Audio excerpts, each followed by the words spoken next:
share her expertise and services as President CEO of LGU Guarantee Corporation. Please help me in welcoming Ms. Lydia Deng Orial.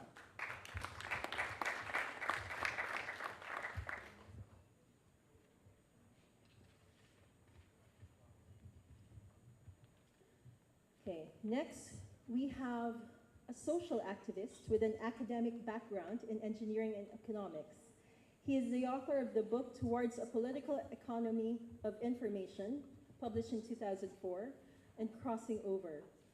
The energy transition to renewable electricity. That's Crossing Over to the Energy Transition and Renewable Electricity, published in 2015.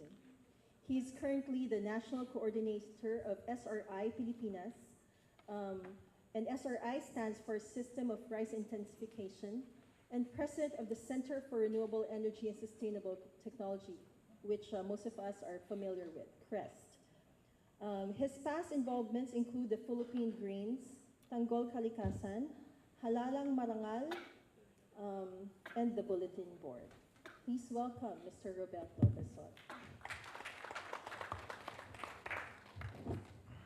And last but not least, we'd like to welcome on stage Mr. Marlon Pia, who is the Executive Director of Project Liwanag PH, which provides solar systems, making it accessible for communities, off-grid communities.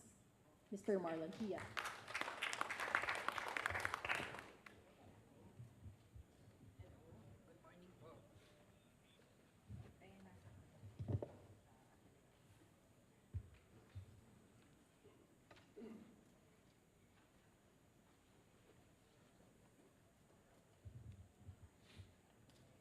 Okay, we have a very interesting group of panelists, trailblazers and Magna Cum Laude gold medalists,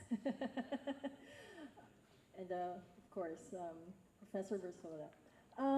Okay, Tom, Soul Energy. You're mostly known for your project, the one in San Fernando, Pampanga, and your Raslag Phase 2 project, utility scale.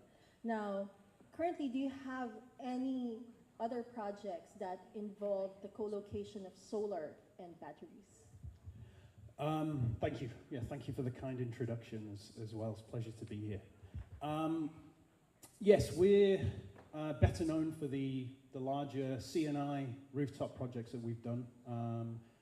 The San Fernando Mall is one. We're also doing one that's almost double the size of that in Batangas right now for an industrial client. I think the reason why we've been relatively successful in that space is because we've been able to offer pretty good returns on high quality solutions for these clients, and it's a pretty compelling economic case to be made for it. Now, when you start looking at integrating storage into that, it does become less compelling, I must admit, right? And based on my kind of experience and assessment, actually the best case for integrating storage into those kind of projects is if the solar's been poorly designed, right? If there's either feedback to the grid, you know, there's excess that they've already paid for and they want to harness it, then the numbers begin to make sense. The areas that we've actually seen good potential for and have executed on numerous occasions are telecommunications. We've had some projects in the telecom space, some remote residential, and also a couple of big resorts. And the two real kind of defining factors that make storage and solar as an integrated solution viable to me is intermittent grids and high delivered cost of diesel, right? Those are the two factors that pretty universally make these projects viable. And you know, when you're talking about the big rooftop projects that we've done, they don't fall into either of those categories, really. So that's really why we haven't integrated in those projects, but there are definitely projects out there that we're doing and have done that are very good cases for solar plus storage. Yeah. So you're saying, because most people, when you say storage, at least the common person would always think demand charge reduction, right? But you're saying that solar is more viable for off-grid solutions, and if a system was poorly designed, meaning they have too much excess energy production that they cannot throw back to the grid, say, through net metering. You're one of the more technical people I know. Yeah, my apologies. So, yeah, and of course, you're more, how you call this? You brought in international expertise into the Philippines. What other value streams, aside from the ones that you mentioned, is being practiced abroad? Like, for example, there's this example wherein the batteries that the power that you've saved in a storage rather, can be sold back to the grid, right? And this is happening abroad. In your experience, what other value streams can be taken from storage? I mean, I think the opportunity for the arbitrage play is very limited. WESM does have wildly varying rates, but as a potential revenue stream, that's far from bankable and far from predictable. So the situation where you're maybe bulk shifting, energy shifting to time of day, playing the arbitrage game, I think is really limited economically. I think the opportunities really are, and the interesting opportunities are ancillary services, right? Which really do tend to follow renewables. If you've got intermittent generation and you need voltage, frequency, reactive power control, storage is the easiest way to kind of manage that. I think for the Philippines, I mean, the frequency control market in the US is really going gangbusters. But I think for the Philippines, it needs some really careful thought, right? It tends to follow RE deployment. And I think if the government are going to start looking at it, if the stakeholders are going to start that discussion, I think there needs to be a very honest answer to who's going to pay for it, right? You've got these big solar farms, wind farms, and so forth going up, and the requirement for ancillary services to go along with it. Does that get tagged on to the fit-all charge? I don't know. Or does the developer come in, and should they be bearing some of the cost of that as well that goes along with it? But I do believe in renewables, obviously, given the decisions that I've made, the career decisions that I've made. And I think ancillary services have to go along with it, and that's a huge opportunity for storage here. Yeah. Thank you very much, Tom. Now, from on-grid, on-grid applications of storage, let's go to Marlon. Because Marlon, tell us more about Project Liwanag PH. Thank you, Claire, and good morning, one and all. My name is Marlon. I'm from Project Liwanag, and I thank Mr. Techi Capillan for inviting us here. So, Liwanag is the Tagalog word for light. So, the name of the organization is Project Light in English. So, we are a non-government organization composed of young people. Most of them just graduated from college. And we are committed to empower marginalized communities, particularly the indigenous people sector in the Philippines, by providing them sustainable projects and transformational grassroots partnerships. And one of the things we do is we energize communities through mini-grids, off-grid, communal solar PV system. So it is a communal off-grid which has a storage in itself, inverter storage, then wired underground to each households, and to the community health center, community school, and even the church. So the organization, as of the moment, was able to energize 6 indigenous communities and there are 2,500 people benefited from it. So yeah, that's all about the Project Liwanag. And we do this through a partnership with the community. This morning, the first talk, there was a question about the pay-as-you-go. No, there was a concern. Since we are an NGO and we cater to those people who below poverty line, so we give that for free, but for the maintenance and the sustainability of the projects, that will be taken care of by the community. But how do they earn from that is really by organizing them through an association, or maybe strengthen the community relationship by asking the elders to collect the money and use that for another projects. So that's what we do in the far-flung communities.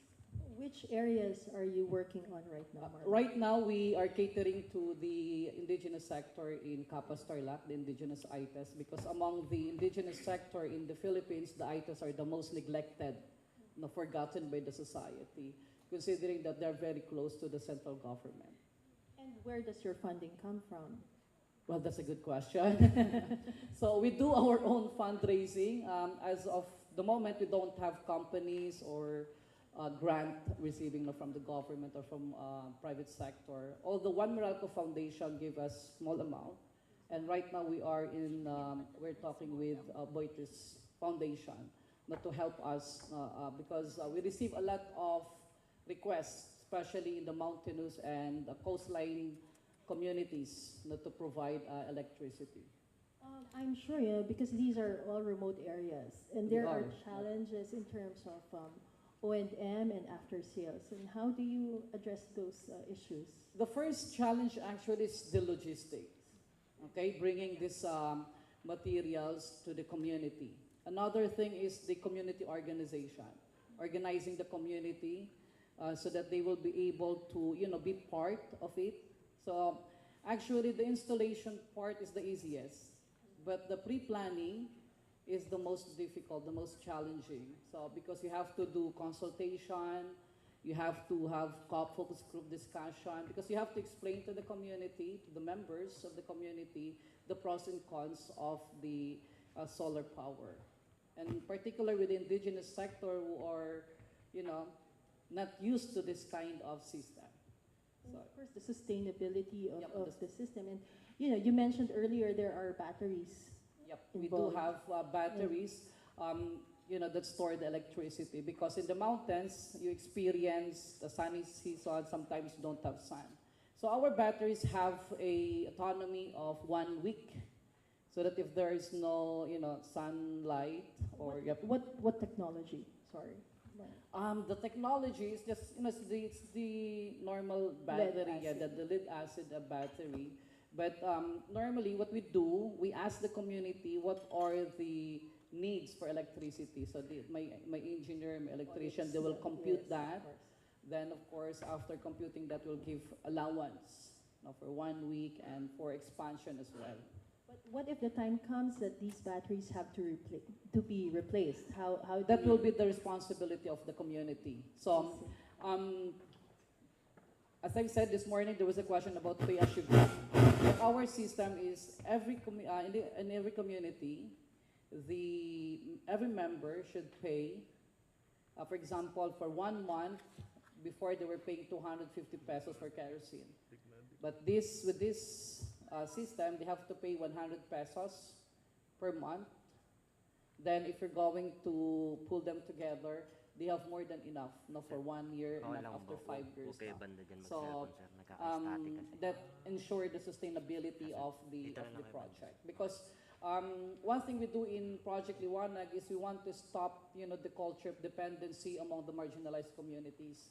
Because normally, they will see non-government organizations as providers of their need. But most of the time, the system or the approach is not really empowering. So the objective really is through this solar power PV system, they will be empowered to stand on their own. Thank you very much, Marla. Of course, of course. Is there an ERC approval that you need for the cleaner? Well, okay, that's a technique. It's always our concern. Yes po. Nothing Because long. these are microgrids, right? Yep, yep. Because ma'am, this is just a small project. I don't know any approval. Yep.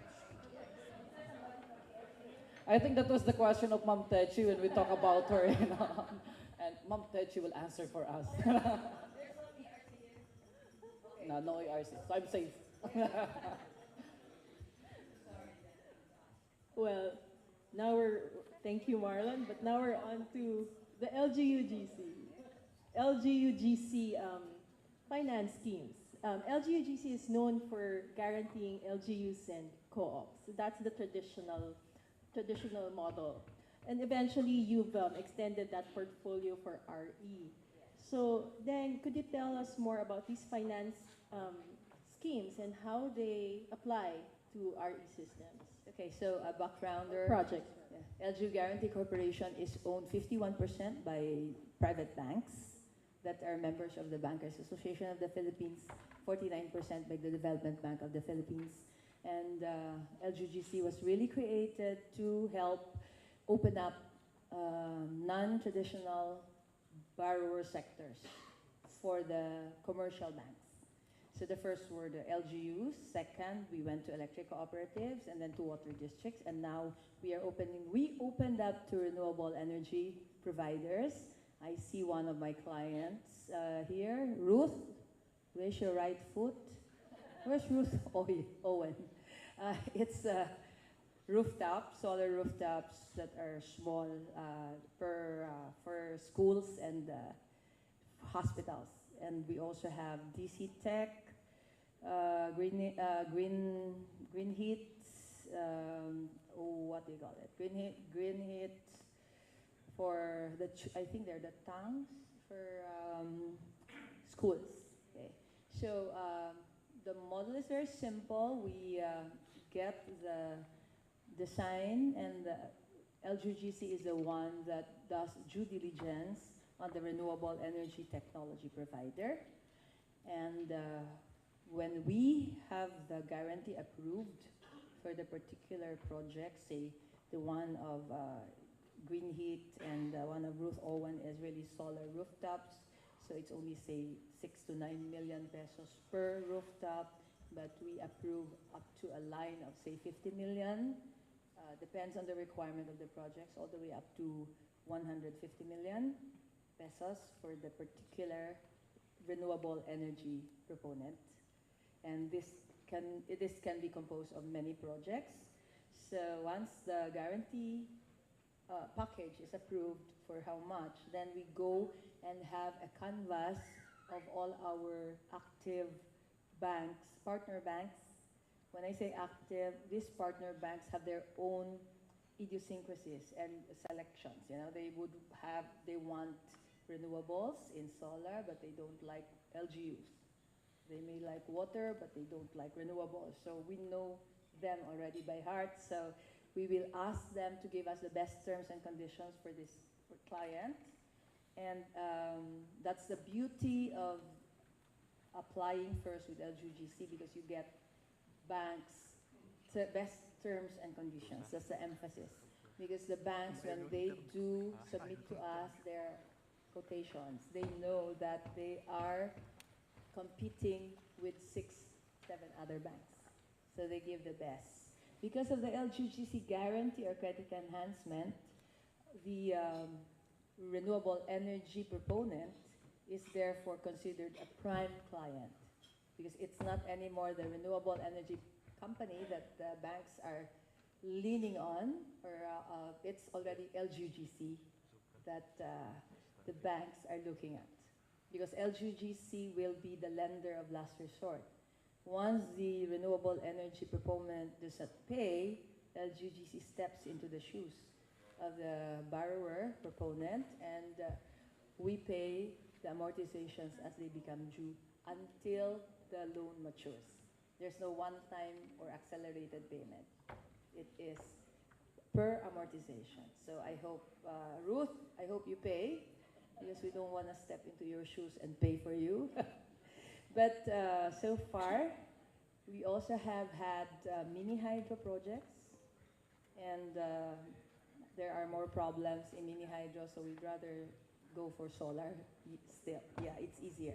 Mini hydro, you're talking about the environment department, indigenous people, tribes in ancient domains, ancestral domains. So there are a lot of problems there, including water from NWRB. So solar, we just really have the arrangement or the lease agreements between our client and the user.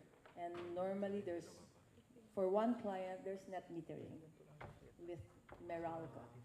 And we've talked to the other ECs, and they're open to net metering as well. Okay, thank you. Thank you, Deng. Yeah, let's talk about funding. Of course, international climate finance, there are certain funds available for emerging markets. Is LGUGC a vehicle for this private climate finance fund? Yeah, yes, we are. Well, there's one that we have had occasion to deal with Tom with. That's Access to Sustainable Energy Project, and LGGC manages two components, the photovoltaic mainstreaming, PVM, and the Rural Network Solar Power Plant. So let me go first to the first component, PVM. That is, the objective is to install solar home systems of 50 watt peaks in 40,500 households in off-grid areas in Mindanao. Initially, we have 10,000 solar home systems, 10,000 already. We have bidded them out, and 2 bidders or installers already got the contracts for 2 each. Okay, so we have the Lemi Complant. It's a Chinese consortium that won Cotabato Electric Cooperative areas. Okay, and Socoteco South. Socoteco South Cotabato Electric Co-op 2. That's the second electric co-op in South Cotabato. The consortium of Techi and Walter Marin, they're here. NRA, NRA, Sun Asia, and Fast Power will set up a joint venture, Plug the Sun, and this joint venture got the contracts for Sultan Kudarat and what's the last? Cotelco, Socoteco, Sultan Kudarat, Das Sureco, Davao del Sur. 2,500 each. What is the concept? Why is it called PV mainstreaming? That's because the solar home systems will now be owned by the electric cooperatives. And managed also. And managed by the electric. So the O&Ms, all the everything, replacement will yes. be, okay. It's not anymore owned by the households, because the DOE has said experiences in the past where the solar home systems are owned by the households and the projects fail. So we are now piloting this and see if this time it will not fail. The only requirement is that the ECs should take ownership and should have a special solar home system business unit in its organization. Will these ECs be using pay-go models? It will be using not pay-as-you-go, but a vending machine that will not be based on internet, but will only be using what do you call it? The cheap Sort of like a card. cell phone. Okay. Cheap cell phone. Okay. Cell phone, and then with a cell phone, it can go to a vending center, a sari-sari store that's in the area that will be in contract with the EC. Okay. For being the vendor. It's very easy also for the communities because everybody's doing all this loading, Glow Cash, Smart Money, Pasalud kind of scheme. So it will be that scheme, so it will be not that high tech with the internet. Not foreign and not, Yes. Yes, okay. Already in some place. Well, right now it's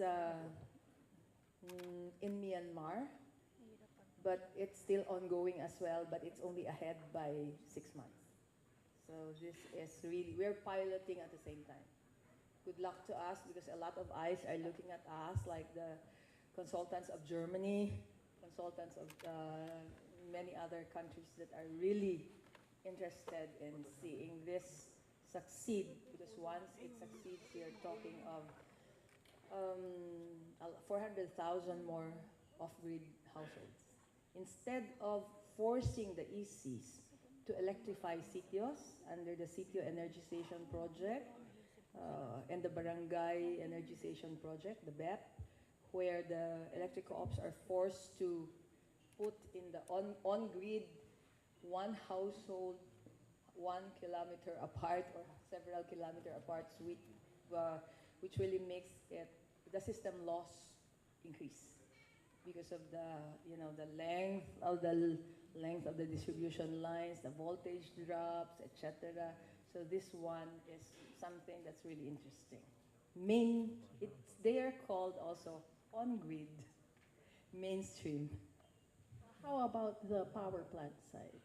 Okay, sorry. The second component is also a pilot of a solar auction of a power plant, say minimum of 50 megawatts, that will be in a site that can provide power to many distribution utilities that's near it using the grid, using the transmission lines of the NGCP, our transmission company. The commitment is that with what is being auctioned, try to tell them that, okay, you have to try to forget your embedded costs that are high and look at future income stream. Okay. And for that, we will use the solar auction method that's now being also pilot tested in China, Vietnam, Thailand, and other Asian countries. Wow, that's very, very, very interesting. Okay. Do you think in the future these private investments and these kinds of programs can extend to storage? Yeah. Since we are managing money of other donors that are, of course, World Bank, UNDP, I know what World Bank really wants: storage, battery, in the form of battery. So that is something that is being inserted in one of the projects that we are trying to get from the NAMA facility. Yes. Okay, so it includes solar rooftop and battery storage. So we are moving towards that, although we are studying the storage in California and the storage system. There's one more, not just California. Is it in Australia? Yeah, in Australia. Using lithium ion, and yeah, Tesla, and even in California, it's lithium ion, and the other one is using battery flow method. So let's see. We are into that, okay, in the future, like 2 years from now. Thank you very much, Deng. Take note of it. This is Miss Deng Orial, keeper of the funds. Tom mentioned earlier that as of the moment, on-grid battery systems are not viable. As of the moment. Now, Obed, how competitive? What are the technologies that are commonly used in the Philippines, and how competitive is battery as of the moment? Oh, by the way, should I tell them? Mr. Obed should be, he has prepared a presentation for us. Unfortunately, he lost his computer just this morning. So Anyway, we already have the CCTV. We'll be able to get it. And everything is in here, so it's not a problem. In a problem. So, but everything is in here, so I'm sure that he can explain it very well without the presentation. First of all, much of solar is already price driven. In past days, we've heard how solar has really passed the grid parity, not only from the consumer perspective, which was easier, but also from the distribution company, which looks at the wholesale price rather than the grid price. So much of solar today is basically market driven already. Maybe there's still some kinks here and there in the there's a lot of kinks actually, in the regulatory side and also in the DU side, to pave the way, to remove all the other barriers that still exist against solar. But for batteries, for storage, we're not yet quite market-driven in the RE area. And I think if you ask about technologies, I think the best bet is to look at the EV industry, because it's a much bigger industry, and whichever the electric vehicle industry goes, that's where we should go. And then it would be good actually if we have this, we meaning the renewable industry, would have the same kind of technical standards and so forth as the EV industry, so that you have, instead of a siloed market, isolated market, you have EV batteries and renewable energy batteries. If you have common standards, then you have one big market, and that activates even better economies of scale for storage. Our organization, CREST, has a specific perspective about this technology, solar, wind, also batteries. And this is what we call the micro perspective. We use the term micro. By the way, we published this magazine, Micro Renewables, to emphasize our focus on micro, that paradigm, to contrast it with the other paradigm, which was a common paradigm a long time ago in the computer industry, the mainframe paradigm. And the mainframe paradigm went after economies of scale in size. The idea was bigger and bigger computers can provide better services, and therefore you get economies of scale because you're larger. But the micro paradigm is make the computer smaller, and you get economies of scale in quantity. If you produce millions of them, and it turns out that you could really get much better economies of scale if you go the micro way. And we think that in the energy industry, it has not happened yet, of course. Well, in solar it already has, most of it anyway, but for the other renewables, we still have to reach that point where the economies of scale in quantity kick in, resulting in a virtuous cycle of expanding markets and lower prices, which we see in the solar industry. So in the battery sector, these two approaches, mainframe, which is a giantist, big plant centralized approach, and the rooftop, small-scale, distributed approach, they're still fighting it out in, let's say, even in the solar industry, you have the solar rooftops versus the solar farms, and you have a different kind of trend going on if you go for solar farms. The inverters, for example, are very different compared to what you can get if you have inverters for rooftops households. Then you can make millions of them, and then you get much better economies of scale. So in the battery sector, I really hope that we can ride on the coattails of the EV industry, because I think it's the EV that's really creating a huge demand for batteries, and the renewable energy sector can take advantage of the secondary.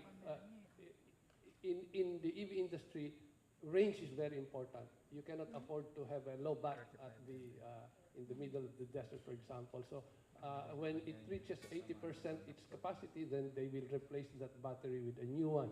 So you can have a secondary market for 80% of the rated capacity, but still usable for many more years. we can take advantage of that. And of course, all the developments in the battery industry for the EV, and of course also for the computers and cell phones, we can benefit. So I see in the battery sector a very rapid, actually, the development of declining prices and expanding markets. And so our regulators should be aware of that, because we should avoid locking ourselves into older technologies like coal, for example, or even nuclear. That if we bet on these technologies today, we're locked into them for the next 25, 30 years. Because I hear, for example, the DOE say that, well, maybe 2030 or 2025 we'll look at storage. They don't even have storage yet in the DOE plan. No? In fact, the DOE plan today is, there's a little, not really a little, there's a significant base load today in the DOE plan, and that will lock us into this old, dirtier, and increasingly more expensive technologies. And once they are there, they have the PPAs with the biggest users. It will be very, very hard for new technologies or prices are coming down to come in, no? Because the buyers have been already locked in. So there are regulatory, there's a context which we must work towards to make it more Just like what Tom said. to make it more friendly to these new technologies, especially the cleaner ones, the cleaner technologies. And there are also the market-driven forces like declining prices, which will, regardless of the regulatory scheme, actually, when you have declining prices, then people will just buy. Look at Uber. It's not just, of course, the price, but also the service and the quality. So, and that's already happening for solar. Hopefully, soon, it will also happen for storage. You've mentioned in prior discussions about the levelized cost of storage. Oh yes, And, we had a round table last August, and we estimated the levelized cost of electricity for rooftop solar. Mostly we focus on rooftop solar for the residential and commercial. And, which technologies are we talking about? Well, solar, basically for the rooftop. Okay. And based on per kilowatt cost of 80,000 for rooftop and 70,000 for commercial, we estimated a little bit above 4 pesos per kilowatt hour LCOE for solar. This was August. And then, of course, in few weeks, we heard about the 399 or 299 winning bid. No? So the prices are coming down quite fast. For the batteries, we had estimated something like 7 to 10 pesos per kilowatt hour. But of course, these estimates, they really depend a lot on the how many cycles is being claimed by the manufacturer. So and these technologies are relatively new that we have not really tested fully these life cycles if the claims are correct. Sometimes you hear 8,000 cycles, 10,000 cycles. But I was talking yesterday to Trina, the storage part of Trina. I asked them also about costs, and he said $300 to $400 at a cycle of, they guarantee a cycle of around 4,000 cycles. So let's say we use the $400, 4,000 cycles. So that amounts to about 10 cents, US cents per kilowatt hour LCOS, levelized cost of storage, which you add on to the cost of the electricity that you store in the battery. So that 10 cents per kilowatt is about 5 pesos 20 centavos or 10 centavos. Let's say 5 pesos. With a 4 peso LCOE for solar and a 5 peso LCOS, 9 pesos per kilowatt hour, it's competitive with the grid, which is also about 9 pesos we're talking about today. So in the next few years, we should be seeing really competitive applications. But of course, as he said, there are other applications where they are really competitive already today, no? Like of course, even in areas where you have to have electricity, like for example, medical supplies that have to be refrigerated, batteries will make sense very easily. And these additional value streams will definitely make it even more competitive in the future. Okay, that's very interesting to know. If you have any questions to our panelists, Tom, Deng, Marlon, and Obed, please do so.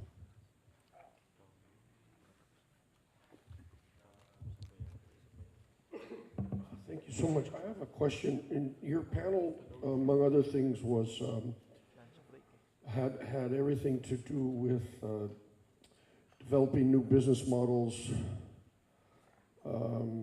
given their respective conditions, residential, commercial, blah, blah. My question was the 500-pound gorilla. I'm very curious to maybe Claire, in your position, to get a response, or any of you, regarding Morelco's coming into the solar market and the idea. I have PTSD in the sense that I came out of Hawaii and we had a huge battle with our utility regarding integration of rooftop distributed solar. And I'm curious of the brain trust up there on stage, any comments on the idea of, quote unquote, our competitors coming into our market? Thank you. Hi, Jeff. Jeff, could you introduce yourself, please? Jeff, could you introduce yourself, please? I beg your pardon? Could you introduce yourself, please? Yeah, well, I'm Jeff Davis. I came out of the Hawaii market for years and years. 28 years in Hawaii. I now have a company in Visaya. I do radio as well, TV and whatnot. And I'm a solar guy. I am the solar guy. And so I am the guy who's been through the war, quote unquote. And to hear that Morelco is now our partner in the industry and whatnot, that to me brings so many questions to the table. Okay. Jeff, meet Mike of Solaric. I think Mike of Solaric, he has a lot of opinions about this. Mike, would you give your opinion on what Jeff just asked? Okay. So solar, especially the net metering, really started 2013. Now it's 2017. We understand that there's about 1,000 already of net metered customers. Well, when it first started, I would say it wasn't easy. Just to get our net metering connection took 6 months. In one case, it took almost a year to get it. It was a long process with the utility, with the local governments to streamline the process.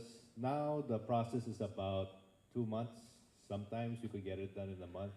But it's a trapeze act between the distribution utility, the LGU, and also the solar contractor to make sure everything's in there. Is it a perfect process? I say it's a learning experience. There's still some utilities in the Philippines which do not have net metering, mainly because of ignorance or maybe even arrogance that there's no net metering there, although it's a national law. So it's a bit of an uphill challenge, but we're getting there.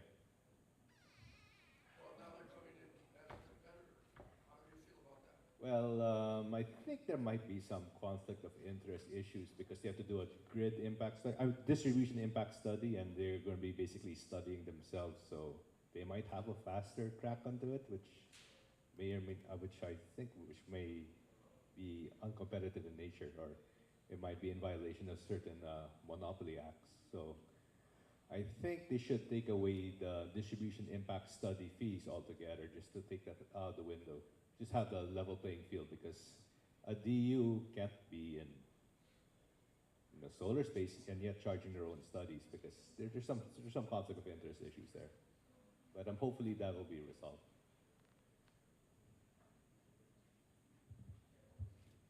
Thank you very much, Mike. And thank you, Jeff. Any other questions?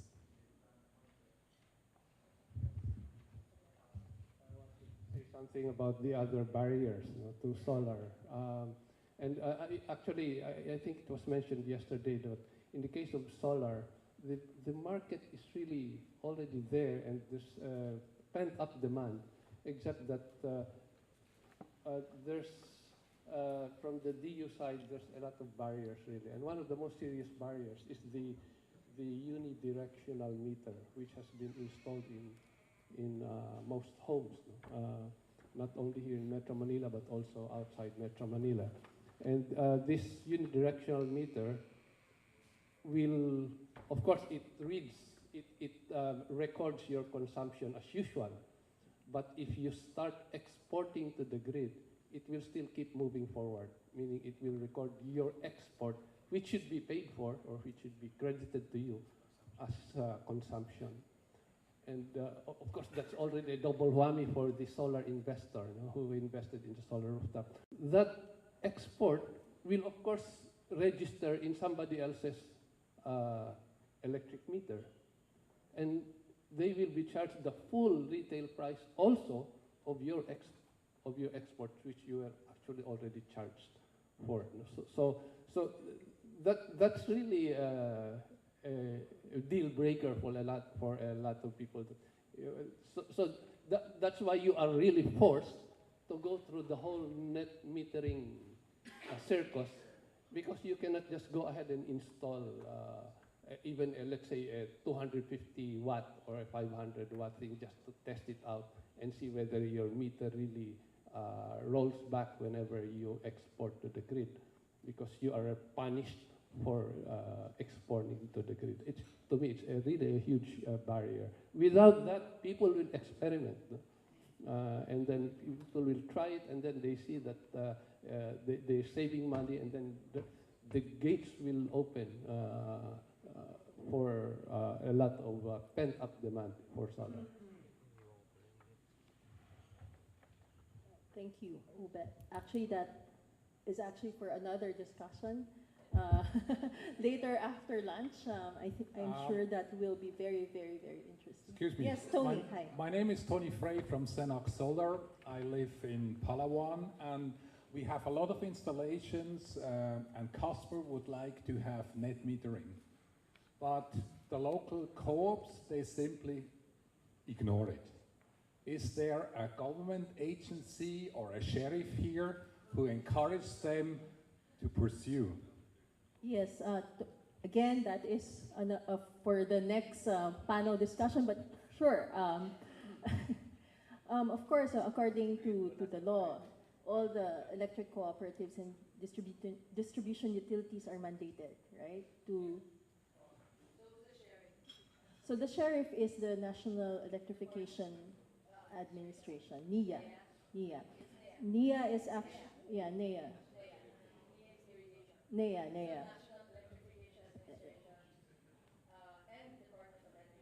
Yeah, but is there any person we can relate to? Because you see, you go just in circles, go from A to B to C to D, and then start at A again. Okay, so this morning you had Masong here. Was he here? NEA's executive head. So if not, I'll give you the number of Attorney Vikes, the chief of staff of the NEA head. I'll go to you later. Okay. And then also I'll give you a contact from the Department of Energy. Okay. Provided you get our guarantee. Because we have a program for that. Yeah. Are you with a hybrid? Oh, okay. Yeah. Nice to meet you.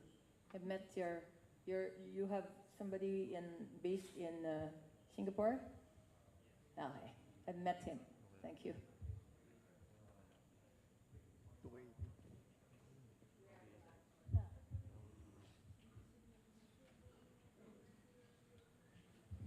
Good morning. I'm Rene Failagutan, the General Manager of Bromelco. I just want to comment on the issue being raised by our friend Tony with regards to net metering. Actually, what I understand is that net metering is only, at this time, is only applicable to main grid. In the off-grid area, I understand there's no net metering yet being implemented or being drafted, guidelines being drafted for the isolated grids. Because you can just imagine, in the isolated grid, in the SPAG area, on which we have only a power plant, let's say 1 megawatt or 1.5 megawatt capacity, And then you have these consumers who have solar power plant allowed to become a net metered, to be net metered, which is, I think, I understand it is 100 kilowatt, the threshold or the maximum. So you can just imagine the disturbance in the grid. So that's why I think the department has yet to arrive to a certain guidelines to allow net metering in the small grid islands, in the SPAG areas. So that's my my understanding. Okay. Yes.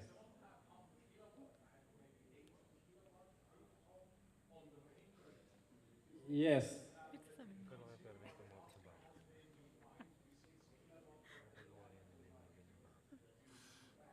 Ye-